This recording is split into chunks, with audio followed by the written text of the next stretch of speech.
All right, yesterday we had a severe disaster in that this little U-joint here, which connects on down like that, you can see right there in the middle, broke.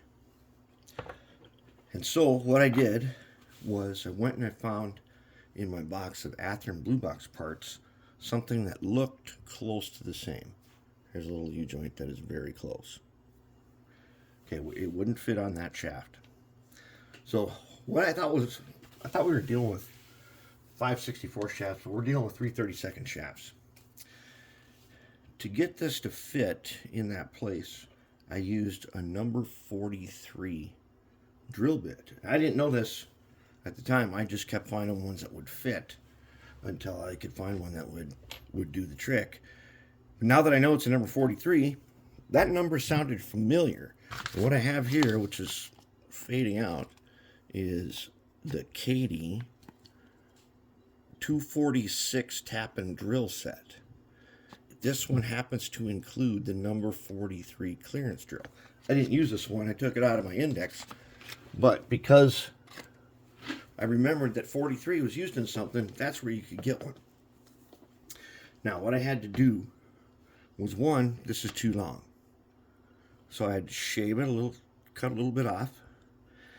Then I put it in here, and I figured out that it goes good in one direction, but when I would go the other direction, it would bind. When I would go backwards, it would bind because the shaft that holds the gears in here moves back and forth a little bit. So I ended up sanding the bottom of this and giving the edge a little bevel. And now it seems like it's going to work okay. But we're going to get a motor on here in a little bit, and we need to test that theory to see if this is actually going to work. So we want to wire this up. Now that we've got power from the red rail and the black rail, we'll see if we can't wire this motor on here so it can just run by itself in DC. And we need to give it a try and find out if that's actually going to work. But I think we have averted the motor disaster. I'm not 100% satisfied yet with how freely this turns. I mean, it's pretty good.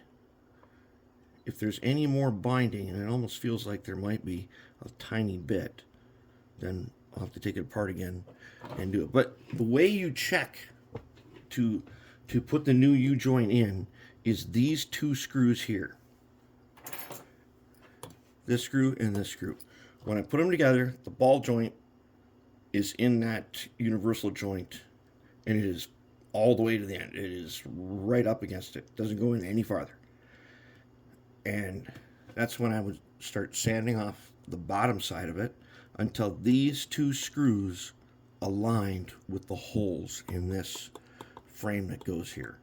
Once they were in alignment, then I screwed it down, and now we're testing it to see if it's actually going to work.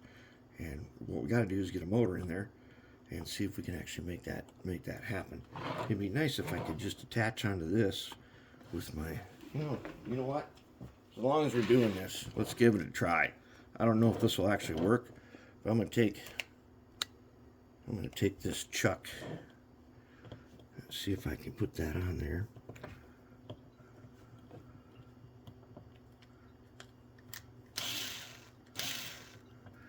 Okay, now let's see if I can grab onto it.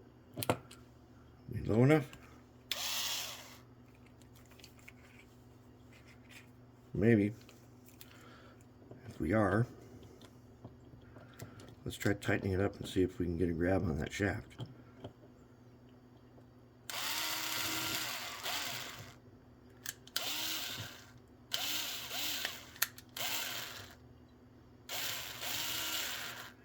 No, we can't. It's too slippery. I can't get a grab on the shaft. I'm going to see if I can't find some way to test this shaft first. But next up, let's get a motor on there and find out if we got power and everything. And then we'll see where we go from there.